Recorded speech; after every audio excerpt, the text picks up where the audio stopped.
সহিহ বুখারীতে একটা হাদিস এসেছে, রাসূল সাল্লাল্লাহু আলাইহি ওয়াসাল্লাম বলেন, ইযা ফুসিদাল আমরু ইলা গায়রি আহলিহি ফান্তাজিরিস সাআ। হে মুসলিম জাতি, ভালো করে শুনে রাখো।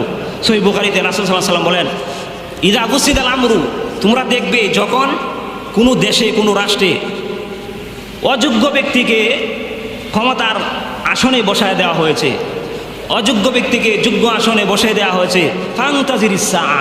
আমি নবীজি সহিহ বুখারীতে বলে গেলাম, তোমাদের দরদি হইয়া তোমরা অপেক্ষা করো, ফান্তাজিরিস সাআ, কিয়ামতের অপেক্ষা করো। কিয়ামতের একাধিক ব্যাখ্যা আছে, এর মধ্যে বিশৃঙ্খলা, কাটাকাটি, মারামারি, যে ব্যক্তি মারা যায় ওই ব্যক্তির জন্য তো ওই সময় কিয়ামত। যাকে হত্যা করা হলো, খুন করা হলো, ইমাম হুসাইন রাদিয়াল্লাহু তাআলা আনহুকে যে খুন করা হলো, হত্যা করা হলো, শহীদ করা হলো, কিসের জন্য?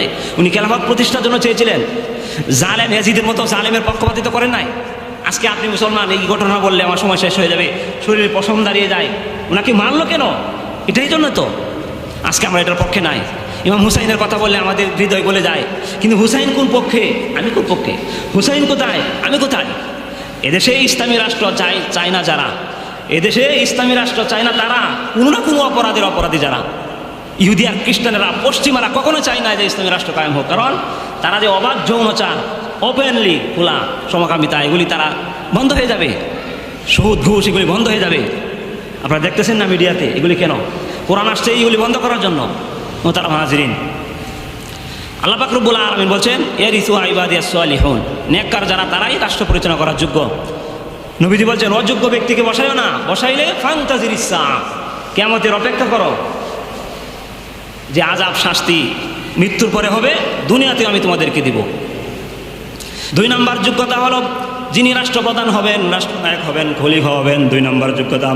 সূরা হুজুরাতের 13 নম্বর আয়াতে আল্লাহ বলেন, ইন্না আকরামাকুম ইনদাল্লাহি আতকাকুম।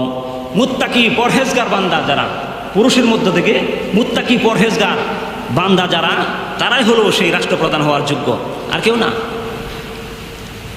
আমরা আলোচনা যে খলিফা নির্বাচন, রাষ্ট্রপ্রধান যে হবেন ওনার যোগ্যতার এবিলিটি কতটুকু, মাপকাঠি কি? মাপকাঠি হলো 1 নম্বর, সে পুরুষ হতে হবে, মহিলা হলে চলবে না, দেশে বিশৃঙ্খলা তৈরি হবে। 2 নম্বর, উনি মুত্তাকি হতে হবে, ভালো মানুষ হতে হবে, তাহলে তার সম্মান যেন আল্লাহর কাছে আছে এমন মানুষ হতে হবে। 3 নম্বর, সূরা আম্বিয়ার 105 নম্বর আয়াতে আল্লাহ বলেন, আন্নাল আরদা ইয়ারিসুহা ইবাদিয়াস সালিহুন।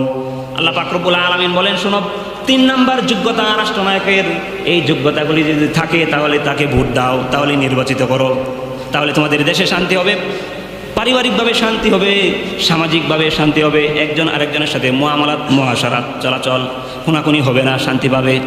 হুজুর, এটা কীভাবে? আল্লাহর পক্ষ থেকে শান্তি চলে আসবে আমাদের উপরে, কোরআনের বরকতে। যে কোরআনের একটা অক্ষর পড়লে 10টা নেকি পাওয়া যায়। সুবহানাল্লাহ, জোরে কন্যা সুবহানাল্লাহ। মোহতারাম হাজরিন, 3 নম্বরে যেটা বলতেছিলাম, সূরা আম্বিয়ার 105 নম্বর আয়াত, আল্লাহ বলেন, আন্নাল আরদা ইয়ারিসুহা ইবাদিয়াস সালিহুন। এই রাষ্ট্র পরিচালনা করার জন্য, এই জমিন পরিচালনা করার জন্য উনি যোগ্য। ইয়ারিসুহা ইবাদিয়াস সালিহুন, সৎ ব্যক্তি, ন্যায়পরায়ণ, যিনি সৎ, খাঁটি, ন্যায়পরায়ণ, উনি হলো যোগ্যতা রাখে, রাষ্ট্র পরিচালনা করার যোগ্যতা উনিই রাখে। উনি কে? যিনি সৎভাবে চলেন, যিনি ভালো মানুষ, নামাজ আদায় করেন, উনি যোগ্যতা রাখেন। এক কথা, সৎ ও ন্যায়পরায়ণ। সহিহ বুখারীতে একটা হাদিস এসেছে, রাসূল সাল্লাল্লাহু আলাইহি ওয়াসাল্লাম বলেন, ইযা ফুসিদাল আমরু ইলা গায়রি আহলিহি ফান্তাজিরিস সাআ। হে মুসলিম জাতি, ভালো করে শুনে রাখো।